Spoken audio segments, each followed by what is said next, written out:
오늘 말씀은 남은 자손과 그 사명 네 번째 시간으로 특별히 둘째 천사의 기별, 무너진 큰 성 바벨론이라는 제목으로 함께 말씀을 나누고자 합니다. 다 함께 요한계시록 14장에 있는 말씀을 열어서 함께 읽겠습니다. 요한계시록 14장 8절의 말씀입니다. 계시록 14장 8절입니다. 우리 함께 한 목소리로 읽어보실까요? 또 다른 시작. 또 다른 천사 곧 둘째가 그 뒤를 따라 말하되 무너졌도다 무너졌도다 큰 성 바벨론이여 모든 나라에게 그의 음행으로 말미암아 진노의 포도주를 먹이던 자로다 하더라. 성경에 기록된 말씀 이야기들 가운데 가장 극적인 이야기 가운데 하나는 바로 이 바벨론의 벨사살 왕이 왕궁에서 잔치를 벌이던 가운데 갑자기 신비한 한 손이 나타나서 벽에 글씨를 쓴 사건일 것입니다. 그곳에 메네 데겔 우바르신이라고 하는 글을 썼고 그 글이 무엇을 의미하는지 아무도 해석하지 못해 당황해하며 두려워하고 있을 때에 왕은 이전의 기억을 더듬어서 이미 노인이 된 선지자 다니엘을 불러드립니다. 다니엘이 들어와 그 글을 이렇게 해석하지요. 하나님이 이미 왕의 나라를 세워서 그것을 끝나게 하셨다 하며 왕을 저울에 달아보니 부족해 보였다 함입니다. 성경은 하나님께서 그 바벨론의 왕을 저울에 달아보았을 때 부족하다고 하셨고 그날 밤 갈대아 왕 벨사살이 죽임을 당하고 메대 사람 다리오가 나라를 얻었다고 다니엘서 5장은 기록하고 있습니다. 그날 저녁에 세상에서 가장 강력한 왕국이었던 이 바벨론이 멸망하게 된 것입니다. 그런데요, 성경은 이미 고대에 멸망했던 바벨론의 이름을 언급하면서 다시 바벨론이 멸망할 것이라고 말씀하고 계시죠. 미래에 이 바벨론이 멸망한다는 이 예언을 우리는 어떻게 이해해야 될까요? 그리고 그 바벨론의 파멸은 하나님을 믿는 사람들에게 어떤 영향을 미치게 될까요? 우선 이 둘째 천사의 기별은 첫째 천사의 기별에 이어서 울려 퍼지는 엄숙한 경고입니다. 무너졌도다 무너졌도다 큰 성 바벨론이여.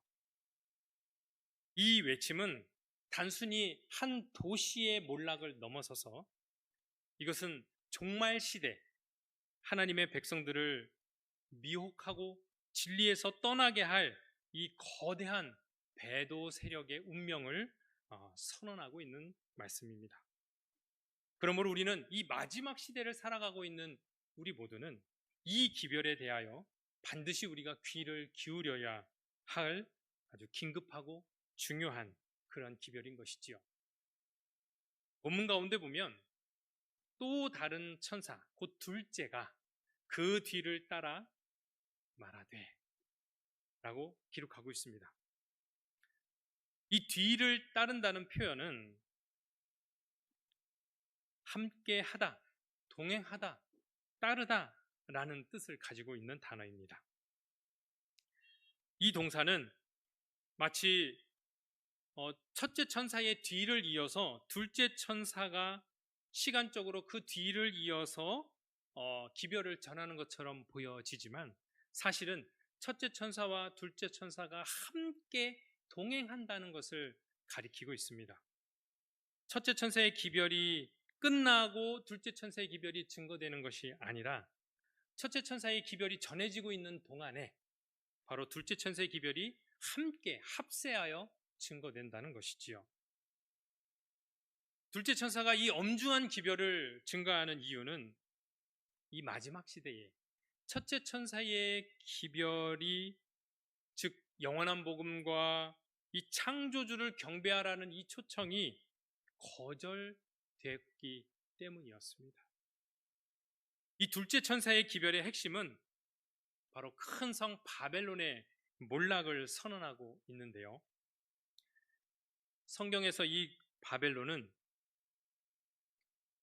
이 고대 도시만을 가리키는 것이 아니라 진리를 왜곡하는 이 배도 세력을 상징하는 대표적인 이름이 되고 있습니다.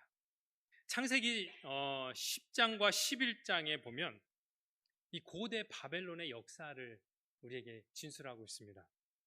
이 고대 바벨론은 특별히 니무롯이라고 하는 사람에 의하여 건설된 도시임을 말해주고 있는데요. 성경의 표현을 빌리면 세상의 첫 용사였다고 기록합니다. 이 용사라는 말은 어떤 단순히 용감하고 또 용맹한 그런 사람을 가리키는 말이기도 하지만 그 말 가운데는 폭군이라는 의미를 가지고 있기도 해요. 폭군.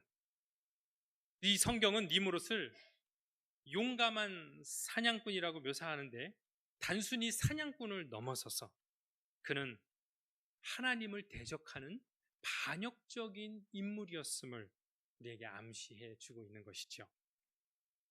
따라서 이 바벨론이라고 하는 도시는 처음부터 하나님을 반역하는 도시로 그렇게 건설된 도시였던 것입니다.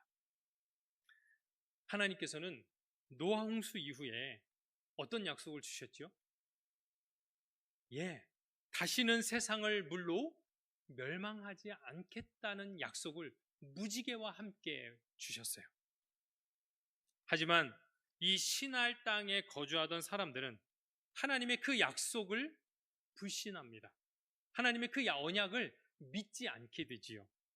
그리고 그들이 이야기하기를, 자, 성읍과 탑을 건설하여 그 탑 꼭대기를 하늘에 닿게 하여 우리 이름을 내고 온 지면에 흩어짐을 면하자. 그리고 이 바벨탑을 건설하게 됩니다. 사실 그들의 표현 가운데 이 탑 꼭대기를 하늘에 닿게 하자라는 것은 하늘에 계신 하나님을 향한 도전이었어요. 우리가 하나님이 계신 곳까지 이르자. 그리고 우리 이름을 내자. 이 바벨탑을 건설한 그 배경은 하나님께 대한 불신과 인간의 교만에서 이르러 온 바로 하나님께 대한 도전과 반역의 시초였던 것이지요. 결국 하나님께서는 반역 가운데 여전히 죄를 거듭하는 이 사람들을, 그들의 언어를 혼잡케 하셔서 그 바벨탑 건설을 중단시키십니다. 그리고 그들의 언어를 흩으심으로 각 언어별로 그 사람들이 흩어져 살도록 그들을 나누셨습니다. 그래서 오늘날 우리가 이렇게 한국어를 하는 사람들끼리 모여 살고 일본어를 하는 사람들끼리 모여 살고 각국 언어로 흩어지게 된 계기가 바로 이 바벨탑 사건 이후였던 것이죠. 본래 이 바벨론 사람들은 그들의 성읍을 밥일루라는 이름으로 일컬었어요. 그 뜻은 신의 문이라는 뜻을 가지고 있었습니다. 하지만 히브리인들은 그 도시의 이름을 발랄, 혼잡케 하다라는 의미의 발랄이라는 이름으로 연결시켜서 혼란의 도시라는 이름의 의미로 해석을 했습니다. 이처럼 바벨론은 인간의 야망과 하나님께 대한 반역, 하나님께 대한 불신, 혼란과 분열이 뒤섞인 가운데 생겨나게 된 도시였던 것이지요. 근데 이 고대 바벨론은 건설되었던 초기에는 그렇게 큰 두각을 나타내지 못하고 있었습니다. 그러다가 여러분 잘 아시는 것처럼 다니엘서에 가보면 이제 느부갓네살 2세의 시대로부터 절정과 번영을 이제 누리게 됩니다. 이 느부갓네살 왕은 이 바벨론을 재건해서 거대한 제국으로 건설하고 당시에 세계에서 가장 웅대하고 또 강력한 그런 도시로 건설하게 됩니다. 근데 이 느부갓네살 왕에게는 메디아, 성경에는 메데라고 기록되어 있죠. 이 메디아라고 하는 고대, 이제 이란의 고대 이름이 메디아입니다. 그 메디아 출신의 왕비 이 아미티스라고 하는 왕비와 혼인을 했는데, 이 왕비가 늘 이 자기의 고국을 그리워하고 향수병 가운데 슬퍼하며 지내는 것을 보고는 그 왕비를 위하여 한 이 정원을 건축해 줍니다. 그것이 이름하여 이제 공중 정원이라고 하는데요. 이것이 세계 7대 불가사의 중에 하나라고 합니다. 근데 이 정원이 이 공중에 걸려져 있는 정원이라고 합니다. 실제 그 모습이 어떻게 되어 있는지 뭐 기록 사진이 남아 있지는 않기 때문에 상상에만 우리가 추측해 볼 수 있는데, 정원이 공중에 걸려 있는 그런 정원을 건축했다는 것이죠. 그만큼 이 고대 바벨론은 발전된 문명과 번영 속에 세계에서 가장 거대한 왕국을 이룬 그런 나라가 되었습니다. 이 느부갓네살 왕은 하나님을 섬기던 예루살렘을 파괴하고 유다 백성들을 포로로 끌고 가는 등 이 잔혹한 행위를 서슴지 않게 되지요. 하나님께서는 결국 포로로 끌려갔던 다니엘과 그의 세 친구들, 또 여러 선지자들을 통해서 거듭 이 바벨론 왕국을 향하여 회개의 기별을 그들에게 전하십니다. 하지만 그 바벨론은 끝까지 그의 교만을 버리지 않게 되었고, 결국 이 바벨론은 페르시아 제국에 의하여 함락되어 결국 몰락하게 됩니다. 이러한 바벨론의 역사는 일시적 번영과 영광은 이 땅의 나라의 영광은 결코 영원하지 못하고, 결국 하나님께 대한 교만과 불신, 불의는 반드시 멸망을 초래하게 된다는 교훈을 우리에게 전해주고 있습니다.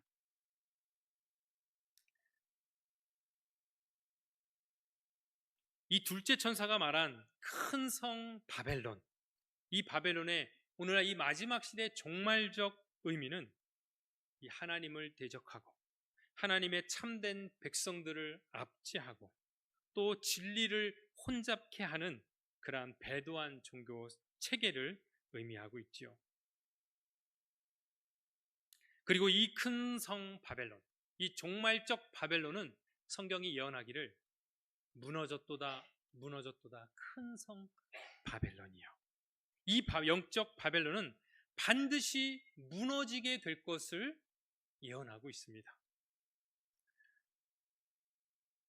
그 모든 나라에게 그의 음행으로 말미암아 진노의 포도주를 먹이던 자로다. 포도즙이 발효 과정을 거치게 되면 술로 바뀌게 되지요. 그것이 바로 포도주입니다. 포도즙에 누룩을 혼합하면 이 신속히 발효되어 아주 독한 포도주가 된다고 합니다. 그것처럼 진리에 오류가 섞이게 되면 그 진리가 부패되어 거짓된 제도와 또한 교리들이 발생하게 되는 것이죠. 여기 말하고 있는 이 바벨론의 포도주는 성경에서 벗어난 거짓된 가르침을 대표하고 있습니다. 가룟부분 기별 2권 가운데 보면 이렇게 진술합니다. 바벨론의 포도주는 주 여호와께서 인간의 복리를 위하여 축복하시고 거룩하게 하신 안식일보다도 거짓되고 날조된 안식일을 높이는 것입니다. 유사한 이단설들과 진리에 대한 거부는 교회를 바벨론으로 둔갑시킵니다. 이 영적 바벨론은 그의 거짓된 가르침과 이 교령들을 전 세계적으로 실시케 하기 위하여 이 국가의 권력과 결탁하여 이러한 압력을 행사할 것을 성경은 예언하고 있지요. 그것을 이 둘째 천사는 바벨론과 또 이 국가들 사이에 결탁되어서 이러한 불법적인 관계를 음행으로 그렇게 비유하고 있습니다. 원래 이 교회는 하나님과 또 예수님과 결혼하기, 혼인하기로 되어 있는데 그 대신 이 국가의 어떤 권력과 지지를 얻기 위하여 이 결탁하는 이런 것을 영적 음행으로 그렇게 성경이 묘사하는 것이죠. 그런데 오늘날 이 시대에 이 개신교회 안에는 이러한 모습들이 벌써 목격되어지고 있다는 사실입니다. 물론 이 영적 바벨론으로 예언되어 있는 성경의 예언에 따라 오늘날 개신교회를 우리가 완전한 바벨론 상태에 이르렀다고 우리가 단정하기는 이릅니다. 하지만 개혁 정신에서 점점점 멀어지고 있는, 그리고 점점 이 배도의 길로 나아가고 있다는 것은 부인할 수 없는 사실인 것이죠. 몇 가지 예를 들면 종교개혁 시대에 오직 성경이라는 이런 개혁 정신에 입각하여 시작되었던 종교개혁은 오늘날 그 정신에서 점점점 후퇴되어 가고 있습니다.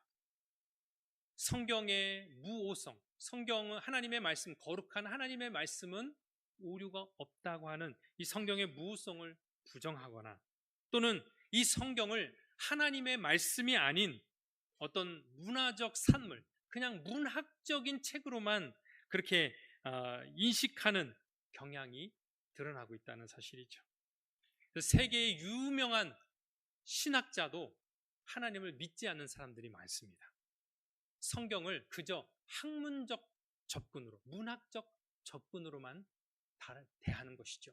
살아계신 하나님의 말씀이 아닌. 또한 중세 로마 교회나 이런 전통에서 비롯된 잘못된 교리와 관행을 비판 없이 그대로 수용하고 유지하고자 하는 그런 모습들인 것이죠. 두 번째로 이 정치 권력과 부적절한 결탁을 맺는 것입니다. 과거 로마 교회가 그렇게 세속적 권력을 움켜쥐고 신앙과 양심의 자유를 억압하고 또 많은 그리스도인들을 핍박하고 유대인들을 죽였던 것처럼 그런 위험한 역사는 다시 되풀이될 위험성이 있다는 것이죠. 만약에 이런 신앙적 자유의 이런 원칙들을 떠나서 국가의 권력과 법령을 통해서 어떤 특정 신앙을 강요하거나 또 강제한다면 이러한 것은 교회가 배도와 또 바벨론의 정신에 물들어가고 있다는 것을 여실히 보여주는 증거인 것입니다. 세 번째 증거는 도덕적 타협입니다. 오늘날 이 세계 교회들은 정치인으로서 등극하기 위해서는 또 반드시 거쳐야 하는 청문회 과정 중에 빠지지 않고 등장하는 질문이 바로 성소수자를 어떻게 대하겠느냐라는 질문이에요. 오늘날 이런 LGBTQ 플러스라는 이런 용어들, 그러니까 뭐 레즈비언이라든지 게이라든지 성소수자들에 대하여 어떻게 그들을 인식하고 다루느냐. 물론 성경은 반드시 죄는 미워하되 죄인은 사랑하시는 하나님의 속성처럼 이 사람들을 사랑하고 구원을 위하여 계속해서 우리가 노력해야 되겠지만 분명한 그들의 잘못된 행위들, 성적인 타락은 성경은 분명하게 죄로 정죄하고 있지요.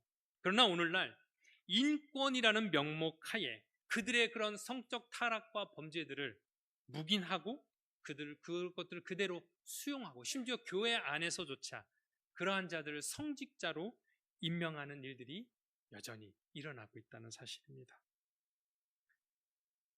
이것은 교회를 세상과 구별된 그런 거룩성을 훼손하고 복음의 능력을 약화시키는 심각한 문제로 대두되고 있습니다.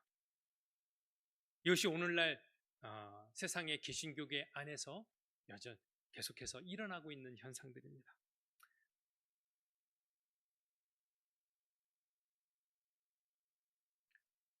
그 다음 네 번째 특징은 종교 연합 운동, 즉 이 에큐메니칼 운동을 통해서 타 종교와 연합을 꾀하는 그런 모습들입니다.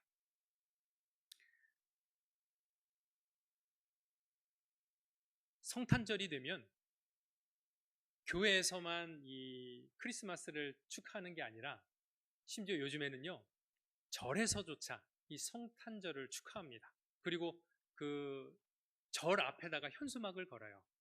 예수님의 탄생을 축하합니다. 그럼 교회는 어떡합니까? 또 초파일에 그에 대해서 응답해요. 부처님 오신 것을 축하합니다. 그렇죠? 타 종교를 혐오하고 박해하는 것은 옳지 않은 행동입니다. 그러나 이 종교 간 화합이라는 명분 아래 진리를 희생하고 타협하는 것은 하나님께서 분명히 불쾌히 여기시는 죄악인 것이죠. 여기 보시면 이 카톨릭과 기독교가 네 손 안에서 하나가 되게 하여라 라는 문구를 들고 서로 연합하는 그런 모임들을 하고 있죠. 또 여기 보면 루터 교회와 로마 카톨릭이 함께 손을 잡고 1999년 칭의 교리에 대한 공동 선언을 발표합니다. 여러분, 루터 교회는 어떻게 생겨난 교회입니까? 로마 카톨릭의 그런 어떤 불합리한 모습과 부조리와 부정, 그런 성경에 맞지 않는 그런 오류들을 개혁하고자 종교개혁을 통해 나온 교회가 바로 이 루터 교회 아닙니까? 근데 그 루터 교회가 이미 탈피해 나왔던 로마 교회와 다시 연합하고 옛날 로마 교회로 회귀하는 이런 모습들이 나타나고 있다는 것이죠. 뿐만 아니라 많은 개신교회가 이에 동참하고 있다는 사실입니다.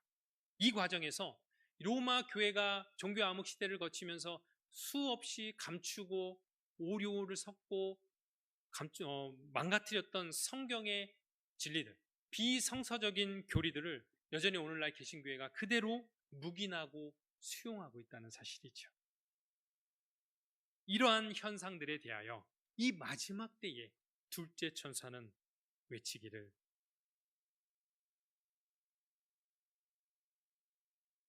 무너졌도다 무너졌도다 큰 성 바벨론이여 라고 엄숙한 선언을 외치고 있지요.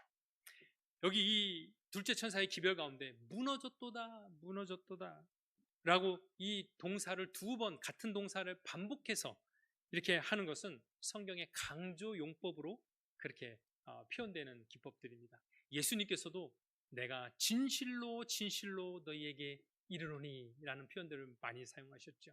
이렇게 반복해서 말씀하시는 것들은 그 말씀에 대하여 강조하시는 표현들입니다. 우리가 분명히 알기를 원하시는 예수님의 마음인 것이죠. 무너졌도다 무너졌도다 라는 이 엄숙한 선언은 강조 용법이며 또 나아가서 이 표현은 과거형으로 진술되고 있다는 사실이죠. 여러분, 아이들이 서로 놀다가 장난치고 놀다가 한 아이가 뭔가 실수로 잘못을 범해서 뭔가 깨트렸다든가 뭔가 잘못을 범했어요. 그럼 다른 친구가 잘못을 범한 그 친구를 보고 이렇게 말하죠. 아이고, 너 이제 큰일 났다. 너 이제 선생님한테 뭐 했다? 혼났다. 그렇게 말하죠. 근데 이 표현을 보면요, 이 아이가 너 이제 혼났다, 혼났다 라는 표현은 미래형입니까? 과거형입니까? 문구의 표현은요, 미래형은 너 이제 혼날 것이다 라고 해야 맞지 않습니까? 너 이제 혼났다, 혼났다 라는 과거입니까? 미래입니까? 과거형 표현이에요. 근데 왜 이 아이가 선생님께 이미 혼이 났습니까? 안 났습니까? 아직 안 났어요. 근데 왜 이미 지난 것처럼 혼났다라고 합니까? 이것은 이 아이가 이 선생님께 혼날 것이 불보듯 뻔하기 때문에 이미 확정된, 너무나 뻔하고 확실하기 때문에 혼났다라고 표현하는 것입니다.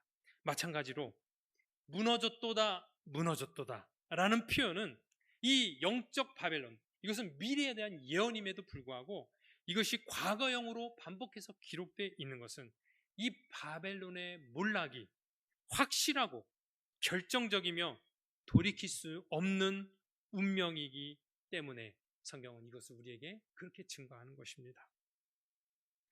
둘째 천사의 무너짐에 대한 경고는 이 종말적 바벨론, 곧 배도한 종교적 조직체나 그 지도자들 역시 큰 성으로 불릴 만큼 그것이 번성하고 또 커져가지만, 또 막강한 그런 권세와 권력을 갖게 되겠지만, 이 역사 속 바벨론이 몰락하고 그 거대한 왕국이, 누가 그 나라가 멸망할 것이라고 감히 상상이나 있겠습니까? 전 세계의 최강을 달리는 고대 바벨론이 멸망했던 것처럼 이 마지막 시대의 영적 바벨론은 결국 반드시 고대 바벨론의 전철을 밟아서 결국 심판을 받고 폐허가 될 수밖에 없다는 엄중한 선언을 둘째 천사는 이 세상을 향하여 외치는 것입니다. 또한 첫째 천사의 뒤를 따라 둘째 천사가 함께 동반하며 이 바벨론의 무너짐을 경고하는 것은 현대의 이 개신교가 종말적 바벨론으로 전락하게 될 것을 예언하고 있는 것입니다. 첫째 천사의 기별, 곧 이 영원한 복음과 창조주를 경배하라는 이 진리를 거절하게 될 때에 배도의 길로 들어서게 되고 결국은 이렇게 몰락의 운명을 맞이하게 된다는 것을 요한계시록은 분명하게 예언하고 있습니다.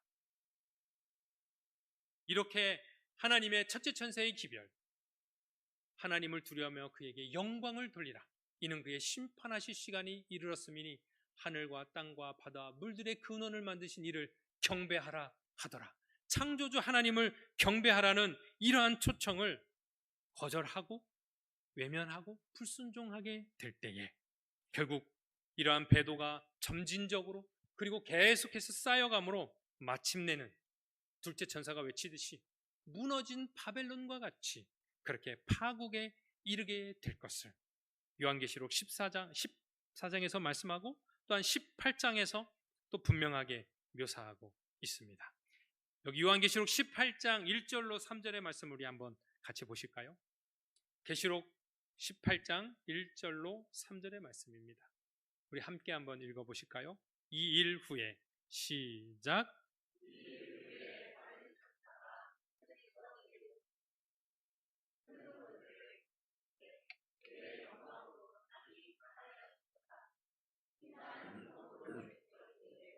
무너졌도다 무너졌도다 큰 성 바벨론이여, 각종 더러운 영이 모이는 곳과 각종 더럽고 가증한 새들이 모이는 곳이 되었도다. 그 음행의 진노의 포도주로 말미암아 만국이 무너졌으며 또 땅의 왕들이 그와 더불어 음행하였으며 땅의 상인들도 그 사치의 세력으로 치부하였도다 하더라.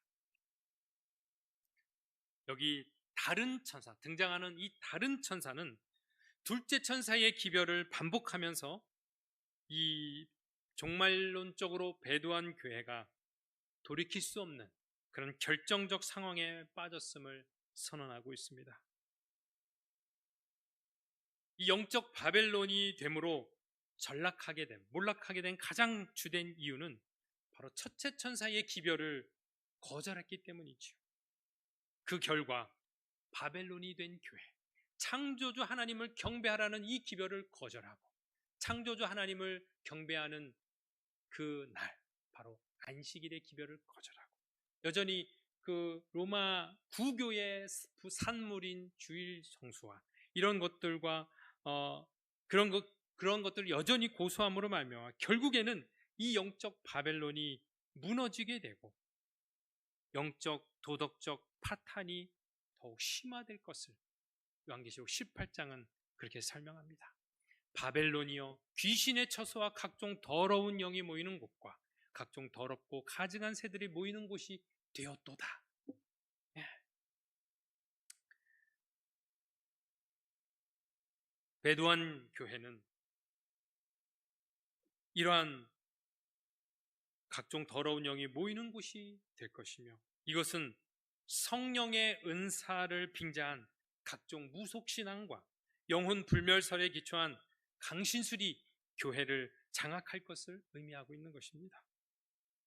오늘날 사탄은 성령을 빙자한 거짓 목자들과 또 부흥사들을 통해 사람들의 병을 고치거나 또 신유의 은사, 이런 기적들을 행하고 또 초자연적인 이적들을 행함으로 마치 그것이 하나님께로부터 이르러 온 능력인 것처럼 보여지게 할 것입니다.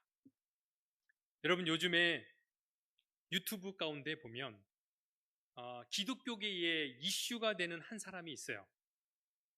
자신을 전도자로 소개하고 있는 박혁이라는 인물입니다. 혹시 들어보신 적이 있으십니까? 유튜브에 보면 이 박혁이라는 인물이 이렇게 활동하는 그런 모습들이 나오는데, 이 사람은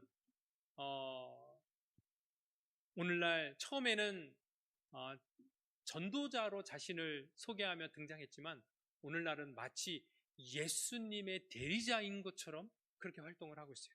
예수님이 하신 것처럼 이 사람이 손만 대면 막 사람들이 나가 떨어지고, 모든 귀신 들린 사람과 질병에 걸렸던 사람들이 이 사람의 손끝 하나의 움직임으로 말미암아 막 치유되고 회복되고 기적이 일어나는 일들을 막 보여주고 있습니다. 여기 제목에도 보면 박혁 전도자 손수건에서 금가루와 기름이 나오다, 이렇게 제목을 하고 있죠. 그래서 많은 사람들이, 이 사람이 전 세계를 순회하면서 이런 부흥 집회와 이적의 집회들을 하고 있는 것들을 유튜브에 보면 많이 등장하고 있어요. 근데 오늘날 기독교계에서도 이 사람을 이단으로 정죄하고 그렇게 경각심을 가지고 있지요.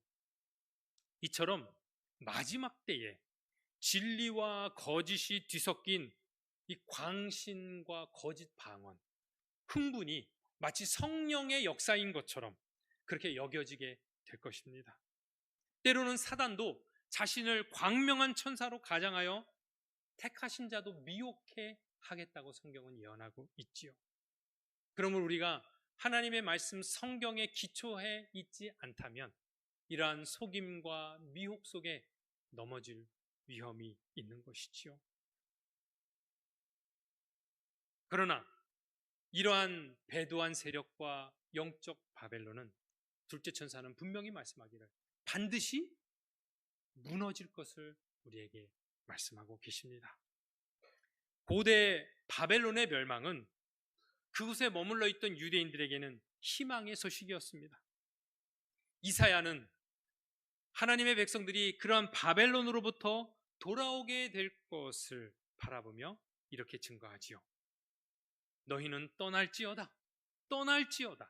거기서 나오고 부정한 것을 만지지 말지어다. 그 가운데서 나올지어다. 여호와의 기구를 매는 자들이여 스스로 정결하게 할지어다. 바벨론의 멸망으로 유대인들은 예레미야의 예언처럼 70년 만에 예루살렘으로 다시 돌아오게 되었습니다. 마찬가지로 이 세상 역사의 마지막 때에도 이러한 영적 바벨론의 몰락은 그 가운데 남아있는 하나님의 진실한 백성들에게는 복음, 좋은 소식이 될 것입니다. 진실한 하나님의 백성들은 지금까지 그들을 얽어매고 있던 모든 결박을 끊어버리고 바벨론에서 나오라는 그 부름에 응할 준비를 갖추게 될 것이지요. 그러므로 오늘 우리는 지금 우리 교회의 모습에 만족하고 머물러 있을 교회가 결코 아닙니다. 이 영적인 바벨론 속에도 신실한 하나님의 백성들이 남아있다는 사실이지요. 그리고 그들이 진리를 찾아 모이게 될 때에 그들은 이 남은 교회에 연합하게 될 것입니다. 그러므로 오늘 우리는 우리의 눈을 열어서 지금 우리의 모습, 여기에 안주하지 아니하고 이것에 만족하지 아니하고 하나님의 새천사의 기별이 온 땅을 덮게 될 때에 진리를 찾아 바벨론에서 나오게 된 많은 영혼들이 있음을 기억하시고 복음을 전하며 진리를 전하는 일에, 새 천사의 기별을 땅 끝까지 전하는 일에 결코 우리의 손을 거두지 말아야 하겠습니다. 계시록 18장 4절과 5절을 보면 또 내가 들으니 하늘로부터 다른 음성이 나서 이르되 내 백성아 거기서 나와 그의 죄에 참여하지 말고 그가 받을 재앙들을 받지 말라. 그의 죄는 하늘에 사무쳤으며 하나님은 그의 불의한 일을 기억하신지라. 다른 천사가 바벨론의 멸망을 선포할 때에 요한은 하늘에서 나는 다른 음성을 주목하게 됩니다. 마지막 때에 이 바벨론의 죄는 하늘에 사무쳤고 하나님은 그의 불의한 일을 기억하셨다고 말씀하고 있어요. 이 사무치다라는 말은 이 헬라어로 콜라오라는 단어를 쓰고 있는데요. 그 의미는 함께 굳게 결합시키다, 접합시키다, 이 악교로 붙이다 이런 의미를 가지고 있습니다. 바벨론의 죄가 하늘을 찌를 듯이 하나님 앞에 그렇게 죄가 관영하게 될 때에 하나님의 보응이 이르러 오게 될 것을 나타내고 있지요. 하나님께서 기억하셨다라는 것은 하나님의 그 특정한 행위에 대한 보응이 곧 일어나게 될 것을 암시하고 있습니다.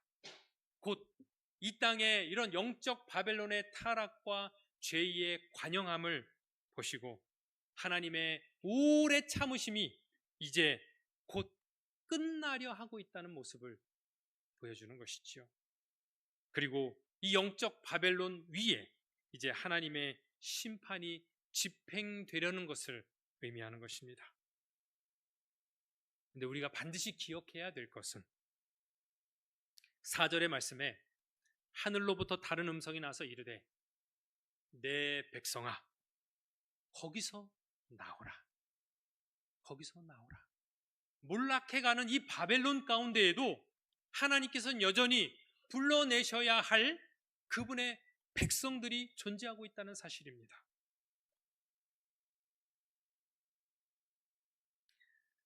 이러한 긴박한 순간에도 하나님께서는 아직도 바벨론 가운데 남아있는 그분의 백성들을 주목하고 계십니다.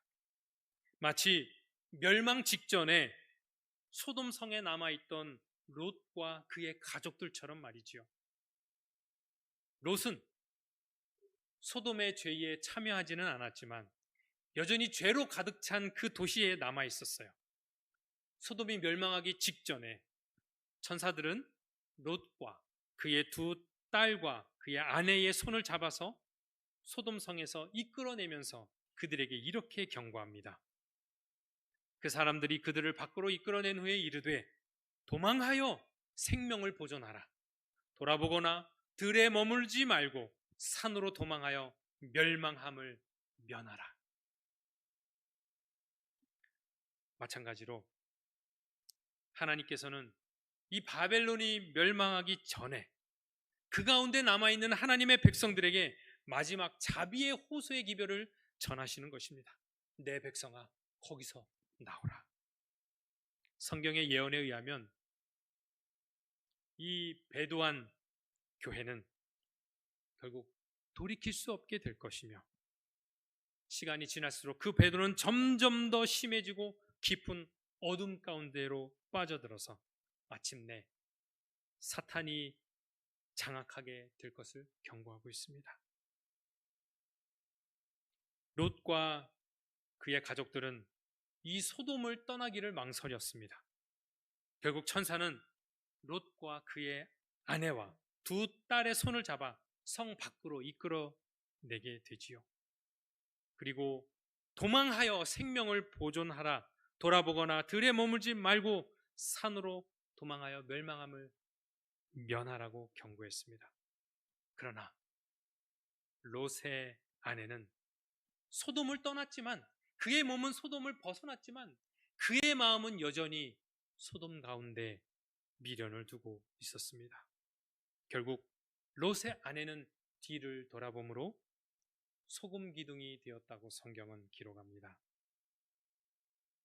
예수님께서는 이 마지막 때에 대하여 말씀하시면서 마지막 때는 노아의 때와 같고 롯의 때와 같을 것이라고 경고하고 계시지요. 그러면서 누가복음 17장 32절에서는 롯의 철을 기억하라. 롯의 철을 기억하라고 분명하게 말씀하십니다. 하나님의 오래 참으심이 끝나려 하고 이 영적 바벨론 위에 내리는 하나님의 심판이 집행되려 하는 이때에 우리는 내 백성아 거기서 나오라는 이 둘째 천사의 외침에 귀 기울여야 합니다. 롯이 그의 약혼한 정혼한 두 딸과 그의 사위들에게 가서 이 소돔의 멸망을 알리며 너희는 일어나 이곳에서 떠나라고 외쳤을 때 그의 사위들은 농담으로 여겼다고 성경은 말합니다. 그의 장인을 비웃으며 그가 전하는 그 기별을 코웃음치며 묵살했던 것이죠. 결국 그들은 멸망하는 소돔과 함께 그들의 운명을 같이 하고 말았습니다. 그러나 이 세상에는 여전히 바알에게 무릎 꿇지 않은 배도한 바벨론에 물들지 않고 진리를 따르는 신실한 하나님의 백성들이 남아있고 하나님께서는 반드시 그들을 불러내어 구원하실 것입니다.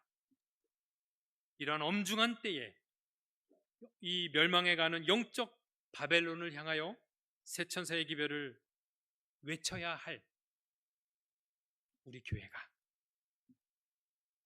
뜨뜻 미지근한 라오디게아 교회에 머물러 있다면 사단은 기뻐 날뛸 것입니다. 오늘 우리의 삶 속에서 버려야 하는 영적 바벨론은 무엇입니까? 여전히 우리를 올가매고 있는 소돔의 쾌락과 나태함은 무엇입니까? 내 백성아, 거기서 나오라. 내 백성아, 거기서 나오라는 하나님의 경고에 순종해야 합니다. 더 이상 미룰 시간이 없는 것이지요.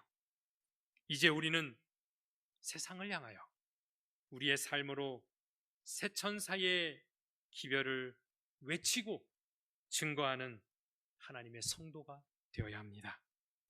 임박한 예수 그리스도의 재림을 준비하며 세상에 대하여는 다시 오시는 예수 그리스도를 맞이하도록 깨워 준비시키는 일에 저와 여러분이 하나님의 귀한 도구로 사용되기를 주님의 이름으로 간절히 축원하며 말씀을 마칩니다.